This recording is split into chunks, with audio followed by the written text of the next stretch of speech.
merci de nous recevoir chez toi, ici à Oulin. Donc voilà, on a préparé quelques petites questions. Est-ce que tu es prêt à répondre à tout? C'est parti, allons-y. Allez, c'est parti. Tu as commencé le basket à Paris, c'est ça? C'est ça, ouais. J'ai commencé le basket à Paris, dans un club qui est à côté de chez moi, parce que moi j'habitais à Bondy quand je suis né, mais j'ai déménagé dans 78 plus tard, à Saint-Cyr-l'École. Et j'ai commencé le basket très tard, à 15 ans. 15 ans, j'ai commencé le basket au niveau plus bas, départemental, je crois.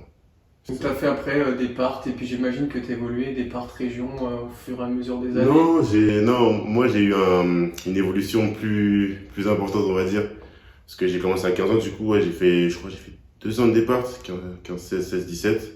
Après ma dernière année, moins 18, je l'ai fait directement en études de France à Versailles. Donc je suis passé de départemental à études de France d'un coup.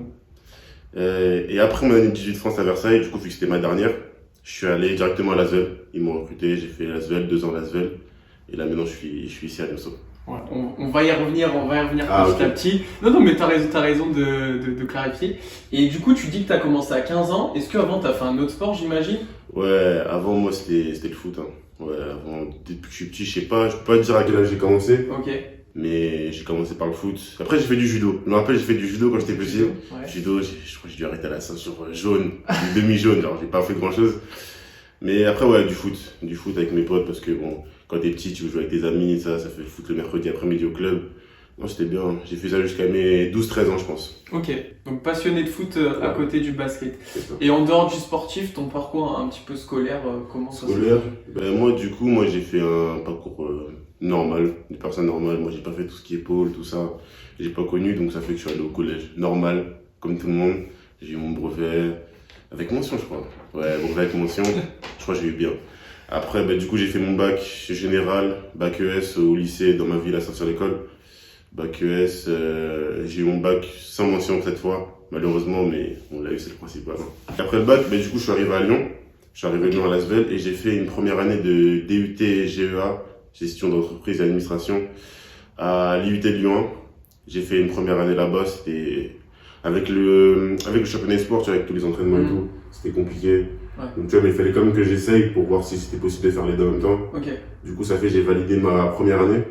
Ouais. Mais j'ai pas repris l'année d'après parce que du coup, je me suis concentré que sur le basket. Et voilà. Ouais, t'as fait le choix du sportif. C'est ça, voilà. Et t'as quand même validé déjà le bac, c'est le principal.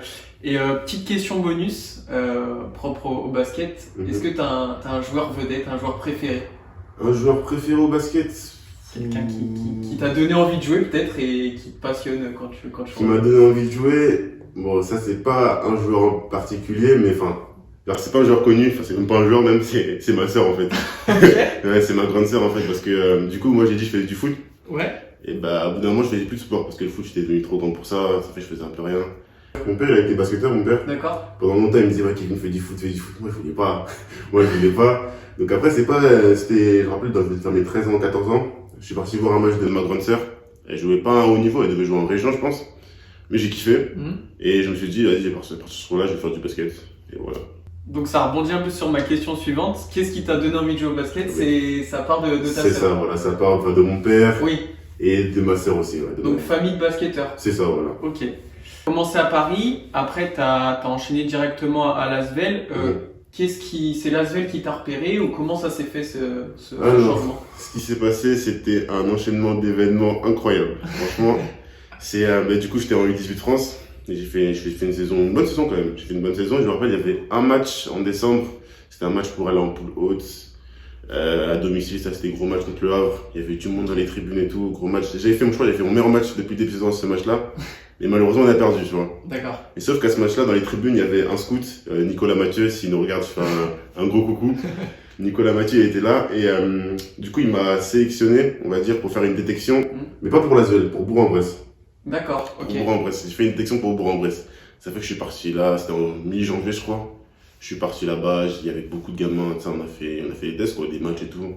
Et à la fin, le coach de Bourg-en-Bresse, il y avait Fred Sarr, je crois, et Pierre Murtin qui étaient là. Et à la fin, ils étaient contents de moi. Ça fait qu'ils ont dit, ouais, on va garder en contact ça pour un prochain tour. Pour que j'aille là-bas, faire les tests avec l'équipe et tout. Du coup, pendant ce temps-là, j'ai eu d'autres propositions de clubs de espoir qui sont venus pour discuter avec moi. Mais moi, dans ma tête, c'était, ouais, Bourg-en-Bresse, je vais aller là-bas, tu vois. Donc, du coup, ça se passe. Et après, je sais pas comment, entre Bourg, le coach de Bourg, Fred Sarr, je crois, et Anthony Brossard, qui aujourd'hui, ouais, qu'on connaît bien à Lionceau, mais qui était à l'époque entraîneur espoir de Lasvel. Je sais pas, ils se sont connectés. Je pense Anthony cherchait à l'intérieur. Et du coup, Bourg, ils m'ont pas pris parce que cette année-là, en U18 de France, ils ont été champions. Okay. Ils avaient été titrés champions de France. Du coup, ils ont décidé de garder tous leurs joueurs pour les faire monter en espoir. Du coup, pas de nouvelles recrues, on va dire. D'accord. Du coup, moi, je suis parti faire des tests à Lasvel. Et je me rappelle, je suis parti là, ils m'ont payé le billet de train, je suis parti avec ma famille et tout. On arrive à l'Astrobal. C'est le rêve. Ouais, j'avais des os dans les yeux. Hein. T'avais oublié Bourg-en-Bresse aussi. un peu. Ouais, parce que tu connais, moi, je viens de départ. Ouais. Je connais des petites salles et tout. Au dit de France à Versailles, c'était pas c'était la poule basse, petite salle et tout. Là, j'arrive, je vois l'Astrobal, la grande salle, la lumière et tout. Là, c'était magnifique. Du coup, je fais un test là-bas, une journée. Ça s'est bien passé, j'étais content de moi. Et le jour même, ils ont dit qu'ils voulaient me prendre. Et moi, j'ai pas réfléchi, j'ai dit oui direct. Hein. Ça a été très rapide. Très rapide, ouais. Et du coup, donc, t'as fait tout ton espoir à Lasvel. C'est ça, ouais. À Lasvel, à l'académie. À l'académie, Tony Parker de Quat Academy, franchement, c'était un gros plus qui m'a forcément donné plus envie d'aller là-bas que autre part. Parce que l'académie, c'est un complexe sportif incroyable. Genre, il y a 3 terrains de basket, une sorte de muscu, la récupération, il y a tout là-bas. Il y a les dortoirs sur place, la cantine sur place, l'école sur place pour ceux qui sont au lycée. Franchement, c'est... T'estimes que ça a été un vrai tremplin pour toi, ouais. Ça a été une vraie aide, la Tipeee Academy? Ah, bien sûr. Je pense que si j'avais pas été à la Tipeee, j'aurais pas été là aujourd'hui. Et j'aurais pas j'aurais clairement pas le parcours que j'ai aujourd'hui, parce que là-bas, c'est vraiment là-bas que j'ai appris à travailler, à connaître mon corps, connaître de ce que j'ai besoin pour être bien dans mon corps, pour bien travailler. Ils t'ont aidé à devenir professionnel. Clairement. C'est là-bas que j'ai appris l'exigence, le haut niveau, le travail. Là-bas aussi, j'ai appris à gagner. Du coup, on a été champion de France Espoir et non, franchement, très très bonne expérience. Que du positif. Avant de faire la transition sur Lionceau, du coup, tu as terminé sur un magnifique souvenir, j'imagine, à Lasvel. Est-ce que tu peux raconter un peu ta dernière année passée, comment c'est fini? La dernière saison, c'était... du coup, moi, au début de saison, je savais que ça allait être ma dernière saison à Lasvel, parce que la particularité là-bas, c'est qu'ils ne gardent pas les dernières années espoir. Là-bas, en espoir, tu fais seulement ta première et deuxième année. Du coup, je savais que c'était ma dernière. Et en vue du groupe qu'on avait, il y avait énormément de talent. Vraiment, à tous les postes. Peu importe les générations, du 2001 jusqu'à 2005, il y avait 2005 dans notre équipe.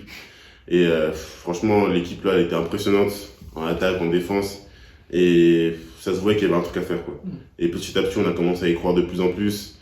On arrive au trophée du futur, on a fini premier de notre poule. On arrive au trophée du futur, on est en tant que favori.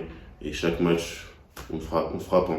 Chaque quart de finale contre Pau, on frappe. Demi contre Strasbourg, on frappe. Après finale contre Cholet, ça c'était un peu compliqué. C'est une finale? Ouais, c'est une finale. Je sais pas ce qui s'est passé. Peut-être qu'on était un peu stressé ou quoi, je sais pas. Mais première mi-temps, on n'était pas dedans. Moi, j'avais fait 2 fautes rapides, ça fait que j'ai pas beaucoup joué. Première mi-temps. Mais après, deuxième mi-temps, ça a déroulé? On leur a roulé dessus. Hein. Vraiment. Si les amis de Cholet passent par là. Non, franchement, deuxième mi-temps, ouais, on a déroulé. On jouait notre meilleur basket, tout le monde était content, on prenait du plaisir sur le terrain, on était en mission en fait, c'est ça, on était en mission. Ouais. Et tu finis sur ça, une remontée, plus un titre. Ouais, c'est des souvenirs, inoubliables quand t'es jeune, donc tu finis sur une super note à Lasvel, et là arrive du coup, comme tu dis, tu dois changer de club. C'est ça. Et arrive la signature à Lionceau. Est-ce que tu connaissais Lionceau, parce que c'est un club qui se développe de plus en plus, mais qui est quand même très récent. Quand on t'a dit, tu joueras à Lionceau, ça a été quoi ta première réaction? De base, moi je connaissais un peu Lionceau parce que la dernière année à Lasvel, on a fait un match amical. On avait fait un match amical à la Canopée contre la Lionceau qui était en N2 à l'époque. Okay. Et il y a beaucoup de joueurs qui étaient là, que j'ai joué contre, qui sont aujourd'hui mes coéquipiers. Donc ouais, c'était un peu drôle, mais du coup, je connaissais un peu. Ok, tu m'as dit que tu avais signé en août. C'est ça. Donc ouais, après, tu as fait toute la prépa. Et tes premiers ressentis, tu t'es bien senti directement au sein de l'équipe, au sein du groupe, au sein de la structure, Ouais, franchement, c'est une bonne structure. J'ai été agréablement surpris parce que moi, je connais pas du tout le niveau d'AN1. Je connais pas du tout les exigences, tout ça, ce qui se passe au niveau des infrastructures et tout. Mais de ce qu'on m'a dit, c'est que Lionceau, c'est là où il y a les meilleures infrastructures dans les clubs de N1 par exemple, où on a une salle de muscu pour nous, on peut travailler autant qu'on veut. Il y a le terrain, le parquet qui est propre, qui est neuf aussi. Oui.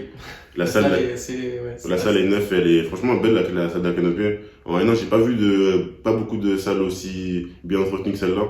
Donc ouais, franchement, j'étais bien. Après, au niveau basket, non, d'abord hors basket. Dans le groupe, franchement, je suis intégré directement. Les gars, ils étaient tous sympas, accueillants. Franchement, il n'y a pas eu de trucs bizarres dès le début.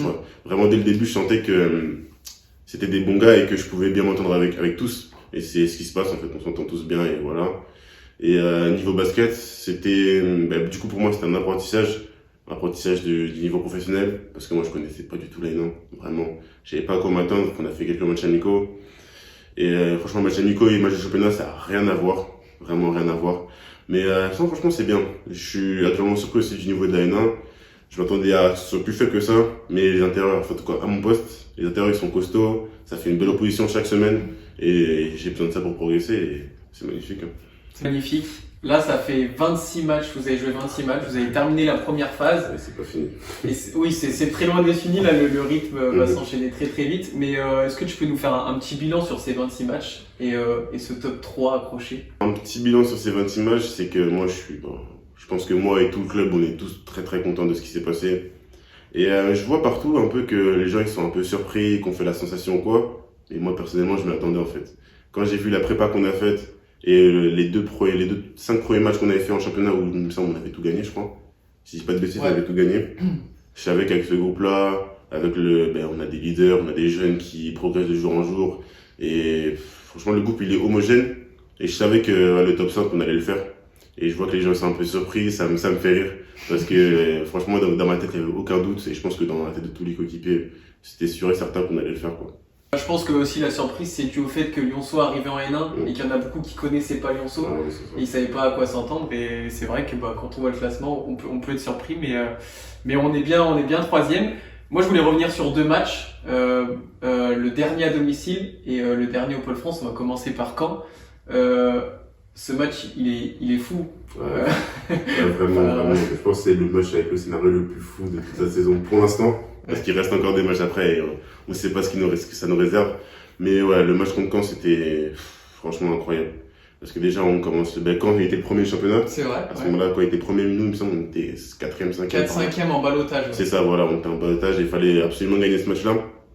Contre Caen qui était au-dessus de tout le monde à cette époque-là. Il était sur une série de victoires, il me semble.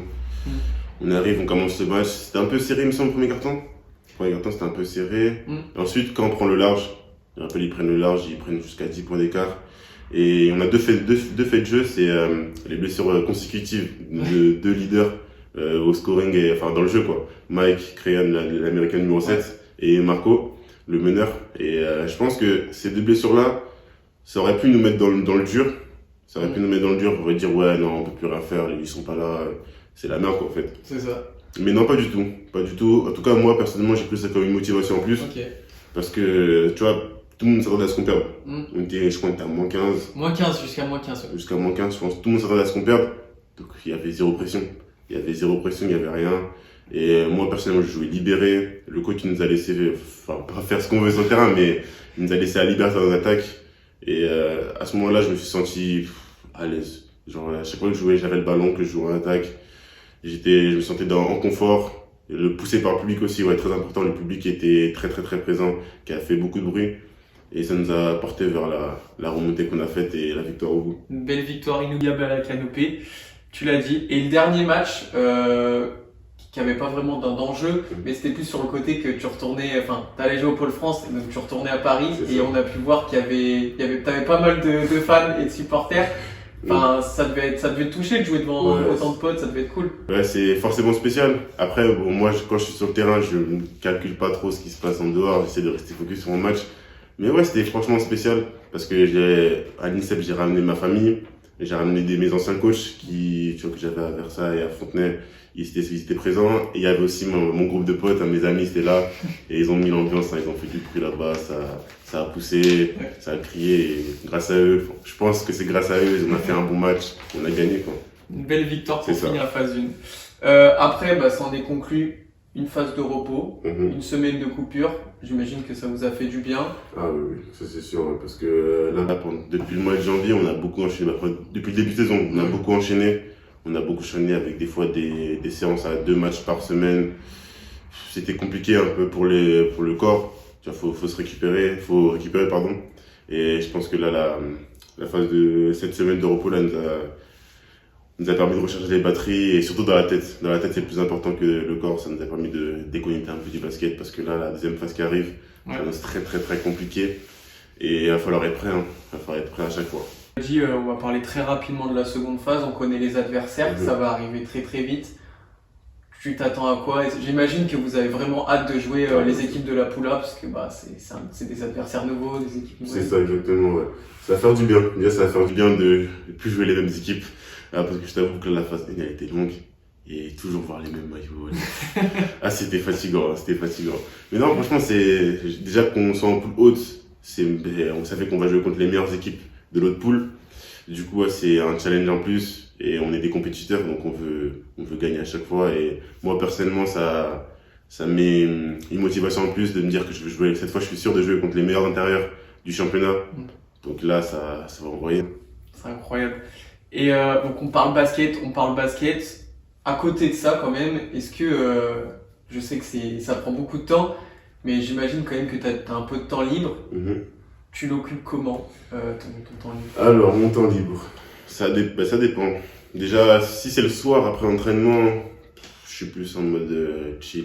Ouais, chez moi, je regarde la télé, je regarde un petit film, ou je joue à la console. Ouais, moi, je joue beaucoup à la Play, en ligne, à FIFA. Là, en ce moment, je joue beaucoup à UFC. UFC, c'est pas mal, là, mais je suis trop nul pour l'instant. Mais ça va arriver. Mais sinon, après, quand c'est le week-end, parce que nous, on est off le samedi. Oui. Le samedi, ça dépend du temps à Lyon, parce que après, ce qui est bien à Lyon, c'est qu'il fait souvent beau. Il fait souvent beau à Lyon. Donc ça dépend du temps. Mais des fois, je sors, je vais prendre la tête dehors. Ou alors, je vais voir un petit match de l'Asvel à l'Astrobal. Et là, prochainement, là, j'ai prévu d'aller voir un match de rugby. Ouais, voir le Loup? Ouais, voir le Loup, ouais, ce serait bien, j'ai jamais vu. Et je me dis, s'il fait beau, pourquoi pas? Pourquoi pas aller voir le rugby. L'avantage à Lyon, c'est qu'il y a beaucoup de choses à faire. Donc, ouais, beaucoup de choses à faire, ouais. Donc, ok, donc à retrouver Kevin Kokila au Loup. C'est ça. On suivra ça. Pour terminer un peu l'interview, dans 5 ans, tu te vois où? Ouf. Question compliquée, oui. Ouais, compliqué. Dans 5 ans, je me vois où? Alors, déjà, dans 5 ans, je me vois toujours jouer au basket. On l'espère pour On toi. l'espère, ouais. Et en vrai, je sais pas. Ouais, je me fixe pas d'objectifs. Enfin, j'ai des objectifs, ça c'est sûr. Plus à court terme? Ouais, voilà, plus à court terme. Moi, je me projette pas trop à long terme. Moi, je fais étape par étape. Ok. Je valide les étapes, après, je passe à la suivante. Donc, dans 5 ans. Donc, nous, ce qu'on peut te souhaiter, c'est que dans 5 ans, juste jouer au basket. Ça, c'est une certitude. C'est ça, voilà, ça, après, où, comment, quand, tu verras. Ok. Du coup, j'ai 3 vidéos à te montrer. D'accord. T'inquiète pas. En fait, je pense qu'il y a un pote à toi que je connais pas, hein, mais que j'ai contacté et qui m'a envoyé 3 vidéos à toi, donc je voulais te les montrer. Tu disparais malgré mes efforts désespérés. Et je me rappelle, j'avais perdu ce pari-là à la 90e minute. Parce que je crois que j'avais mis match nul. On connaît ça. Voilà, j'ai mis match nul et l'équipe avait encaissé un but à la dernière seconde. Du coup, j'étais dégoûté. Et tu vois, pour le délire, j'ai fait cette vidéo-là, je l'ai envoyée dans le groupe. Tu t'es chauffé, C'est ça. Pour le délire, j'ai envoyé cette vidéo dans le groupe de mes potes. Et il y en a, il m'a trahi visiblement. Ah bah oui, t'as bien failli. J'adorais. T'es un bon danseur? On vous a envoyé ça. Mais non, non, donc voilà. Franchement, t'entends bien la fais des TikTok. Je choisissais bien votre entourage, il y a des traîtres partout. Il y a des traîtres, non. Il y a pas mal de monde dans un city. Et tu lui as expliqué un peu que